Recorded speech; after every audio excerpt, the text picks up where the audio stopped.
Gracia y paz. Voy a pasar a comentar algo muy importante eh, acerca del Espíritu Santo, comentando lo que ayer mismo se estaba hablando, ¿verdad? Eh, sobre quién es el Espíritu Santo. Vamos a poner un ejemplo para entender más claramente, ¿verdad? Para entender con suma claridad quién es el Espíritu Santo realmente.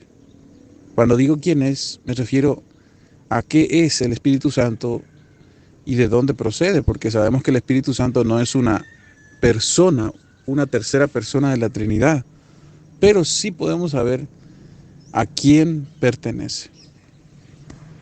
Mucha atención a lo que dice Pedro aquí, cuando ellos recibieron el poder del Espíritu Santo.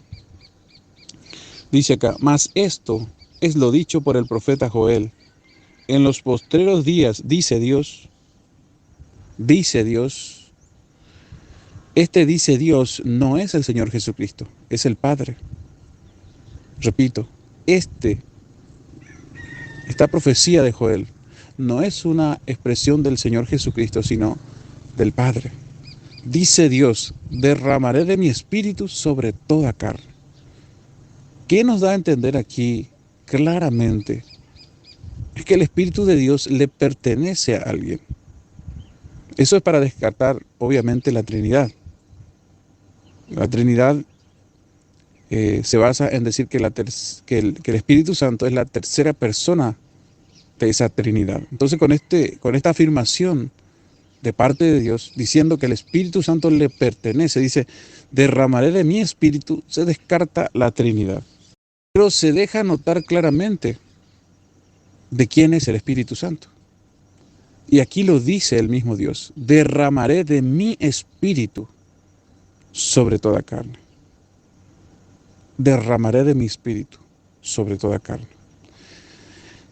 Entonces, literalmente el Espíritu Santo no es un ser individual del Padre. Tampoco es un espíritu individual del Padre. El tanto que uno diga que es un ser individual del Padre o un espíritu individual del Padre, ya lo estamos dividiendo del Padre. Es la manifestación del Padre. Fíjense que aquí el apóstol Pedro dice esto es el cumplimiento de lo que antes habló Dios a través de su profeta Joel, que en los postreros días, dice Dios, derramaré de mi espíritu. O sea, Dios iba a poner su espíritu en nosotros, no el espíritu, sino su espíritu. Pero ese espíritu no es un individuo individual del Padre, sino es el mismo Padre. ¿Cómo podemos corroborar esto? La manera más sencilla de comprobar aquí quién es el Espíritu Santo es analizando quién es el que está habitando hoy en su templo, que somos nosotros, nuestro cuerpo. ¿Quién es el que habita en nuestro cuerpo? ¿Y quién es el que habitó en Jesucristo? El mismo que habitó en Jesucristo es también el que está habitando en nosotros. Entonces vamos a leer aquí el Evangelio de Juan, capítulo 14, verso 8 al 11. Dice, Felipe dijo, Señor, muéstranos al Padre y nos basta. Mas Jesús le dijo, tanto tiempo hace que estoy con vosotros y no me has conocido, Felipe. El que me ha visto a mí, ha visto al Padre. ¿Cómo pues dices tú, muéstranos al Padre? ¿Cómo dices tú, muéstranos el Padre? ¿No crees que yo soy en el Padre y el Padre en mí? Las palabras que yo os hablo, las palabras que yo os hablo, no las hablo por mi propia cuenta, sino que el Padre que mora en mí, Él hace las obras. Creedme que yo soy en el Padre y el Padre en mí. Dice, creedme que yo soy en el Padre y el Padre en mí. De otra manera, creedme por las mismas obras. Dice claramente, el Padre que mora en mí. Entonces, vamos a hacer una suposición, ¿verdad? Vamos a suponer que el Espíritu de Dios, el Espíritu Santo, no es la manifestación del Padre, sino una simple fuerza, una simple energía, un simple poder. Entonces hubiera dicho de la siguiente manera, voy a pegar el texto. El Padre que mora en mí, Él hace las obras. Este que habitó en Jesús es el que habita en nosotros. El mismo que habitó en Jesús es el que habita en nosotros. Porque de ese mismo espíritu prometió Jesucristo que iban a recibir ellos. Es el mismo espíritu, no es otro. Entonces, el mismo que habitó en Jesús es el que habita en nosotros. Entonces Jesús lo hubiera dicho de otra manera. En vez de decir, el Padre que mora en mí, Él hace las obras, hubiese dicho, el poder del Padre que mora en mí. Pero Jesús nunca dijo el poder del Padre que mora en mí, sino dijo el Padre que mora en mí. ¿Y a qué se refería? Al Espíritu Santo. Literalmente al Espíritu Santo. Y entonces, ¿quién es el Espíritu Santo? Aquí Jesús nos responde. No nos dice Jesús que es una energía. No nos dice Jesús que es una simple energía, un simple poder, como que no tiene literalmente una identidad propia, sino el Espíritu Santo literalmente es el mismo Padre. Si queremos conocer la identidad del Espíritu Santo, tenemos que poner mucha atención a lo que dice Jesús. Dice claramente, el Padre que mora en mí.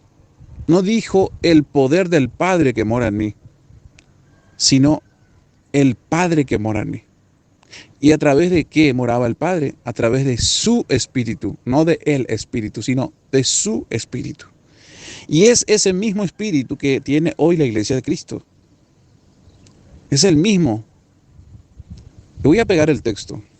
Dan mucha atención a estos siguientes versículos que están en el mismo capítulo. Versículo 15 del mismo capítulo dice, si me amáis, guardad mis mandamientos, y yo rogaré al Padre, y os dará otro consolador, para que esté con vosotros para siempre. Para que esté con vosotros para siempre. El Espíritu de verdad. El Espíritu de verdad. El cual el mundo no puede recibir porque no le ve ni le conoce. Hay un punto importante. Dice, el mundo no puede recibir porque no le ve ni le conoce. Voy a marcar ese texto. Chequen lo que Jesucristo dice aquí. El mundo no puede recibir ese Espíritu porque no le ve ni le conoce. Pero vosotros le conocéis porque mora con vosotros y estará en vosotros. Jesucristo dijo claramente, porque mora con vosotros y estará en vosotros. Él está diciendo claramente que ellos en ese momento no tenían ese Espíritu Santo. Dice, mora con vosotros. ¿A qué se refería Jesucristo cuando dice, mora con vosotros? Se refería a que Jesucristo, en Él estaba el Espíritu Santo. Dice, pero vosotros le conocéis, o sea, le conocen a Cristo, conocen al Espíritu que está dentro de Cristo. Dice, pero vosotros le conocéis, porque mora con vosotros, está dentro de mí y yo estoy con ustedes. Y estará en vosotros, o sea, eso en tiempo futuro, lo van a recibir. ¿Qué significa esto? Y Jesús está diciendo claramente que el mismo Espíritu que moraba dentro de Él, iba a morar en el futuro dentro de ellos. Que en este momento está con ellos, pero en Jesús, no dentro de ellos, sino con ellos. Pero en el futuro estaría dentro de ellos. Entonces cuando vamos a Hechos de los Apóstoles, en el capítulo 2, en los versículos que ya cité más adelante, donde se cita la profecía de Joel, claramente dice el apóstol Pedro, esto es lo dicho por el profeta Joel. Perdón, esto es lo dicho de Dios a través del profeta Joel, que en los postreros días, dice Dios, derramaré de mi espíritu. Y este que dijo, derramaré de mi espíritu, no es el Señor Jesús, es el Padre. Por eso dice aquí Jesucristo, yo rogaré y Él os dará otro consolador. Entonces cuando dice, Él os dará otro consolador, esa palabra consolador, ¿cómo se aplica ahí? En ese contexto. Vamos a desarrollar cómo se aplica para aquellos que realmente son hijos de Dios. Entender la palabra consolador en ese contexto hay que leer desde el versículo 15 al versículo 23 del mismo capítulo 14, estamos leyendo. Y dice el Señor Jesucristo: si me amáis, guardad mis mandamientos, y yo rogaré al Padre, y os dará otro consolador. Ahora, subrayen la palabra consolador. Él dará otro consolador. Él os dará otro consolador. Subrayenla en su mente, para que esté con vosotros para siempre.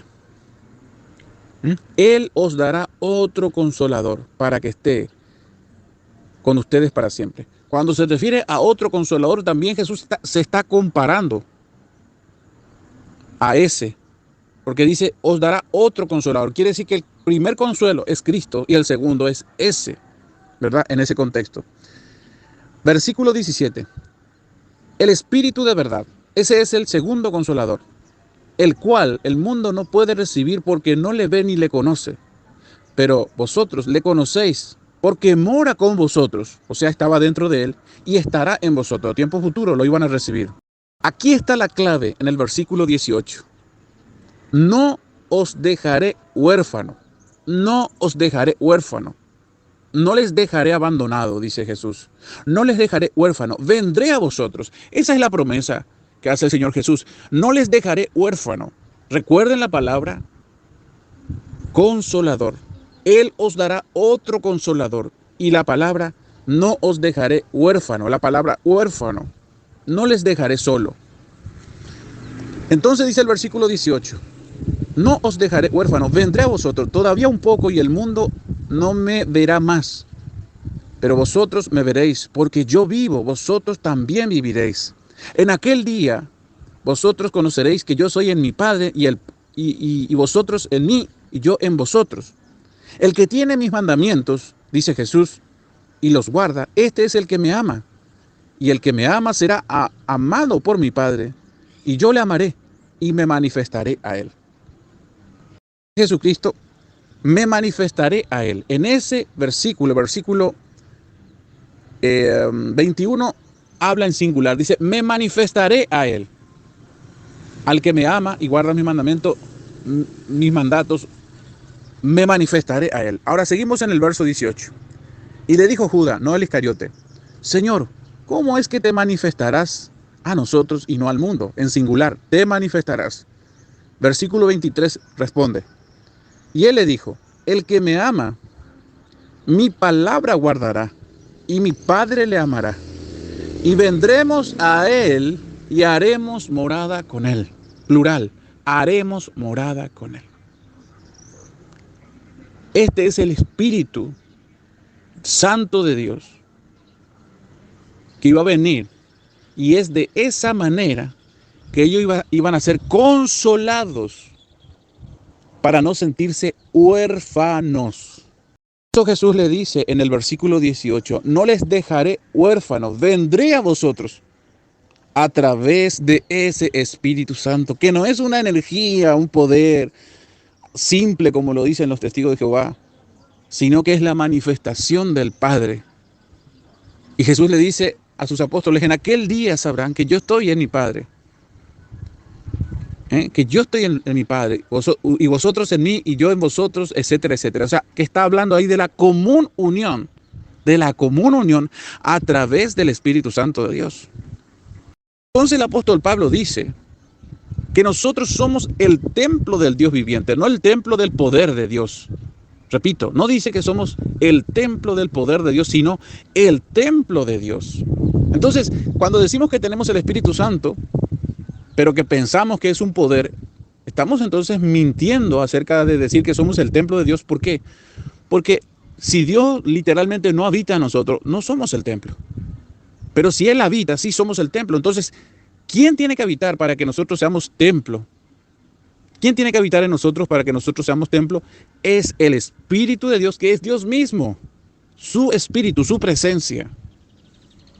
Cuando digo que es Dios mismo, su presencia, no me refiero a que Dios baje del cielo, sino que Él introduce su Espíritu, no el Espíritu, en nosotros. Y entonces llegamos a ser el templo de Dios.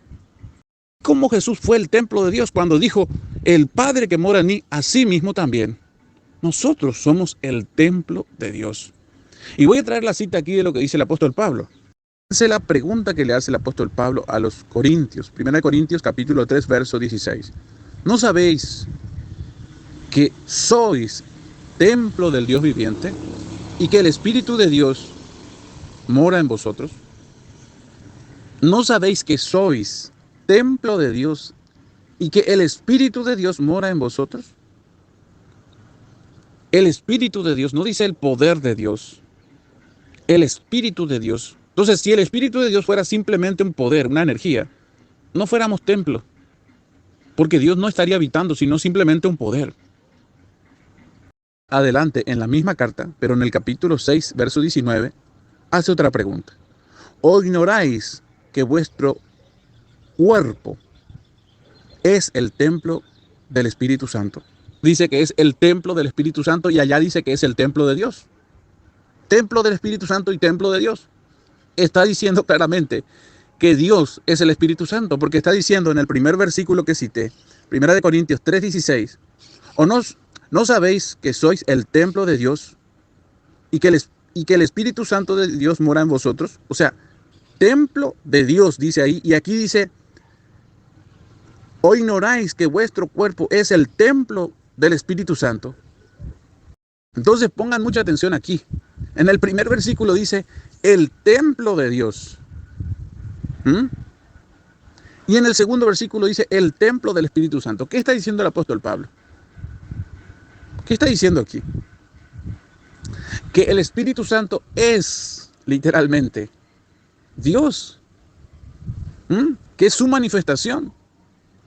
Y culmino este comentario exposición,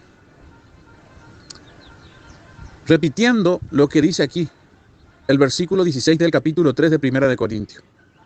Dice así, ¿no sabéis que sois templo de Dios? ¿No saben ustedes que son templo de Dios? ¿No sabéis que sois templo de Dios y que el Espíritu de Dios mora en vosotros? Le está preguntando a ellos, dice, ¿no sabéis que sois templo de Dios? Y en el otro capítulo y versículo, que es el capítulo 6, verso 19 de la misma carta, dice, ¿o ignoráis que vuestro cuerpo es templo del Espíritu Santo? ¿De quién es entonces el templo? ¿Del Espíritu Santo o de Dios? Entonces, claramente se llega a la deducción que cuando se está hablando del Espíritu Santo, se está hablando de Dios, el Padre. Porque Pablo dice claramente en el capítulo 3, verso 16 de 1 Corintios, templo de Dios. Y en el capítulo 6, verso 19 de 1 Corintios dice que vuestro cuerpo es templo del Espíritu Santo. En uno dice templo de Dios y el otro dice templo del Espíritu Santo. Entonces es la misma persona. Entonces al Espíritu Santo, ¿cómo se le identifica aquí? Como Dios, el Padre. Entonces, hay otros ejemplos por citar, pero yo sé que a los que quieren rechazar esta doctrina, esta creencia que viene de parte de Dios, no de parte mía, les va a chocar si traigo los otros versículos que muestran de forma igual que esta, claramente, que el Espíritu Santo es Dios el Padre, es la manifestación de Dios el Padre. Hasta aquí este estudio bíblico acerca de quién o qué es el Espíritu Santo. Ya quedó comprobado bíblicamente hablando de que el Espíritu Santo de Dios en los días de Jesús, en los días de su carne, era la presencia del Padre. Y hoy para nosotros, los cristianos, los hijos de Dios, que somos el templo de Dios, el Espíritu Santo de Dios es la presencia del Padre y del Hijo, cumpliéndose así lo que dijo el Señor Jesús. Vendremos y haremos morada con él. Gracia y paz.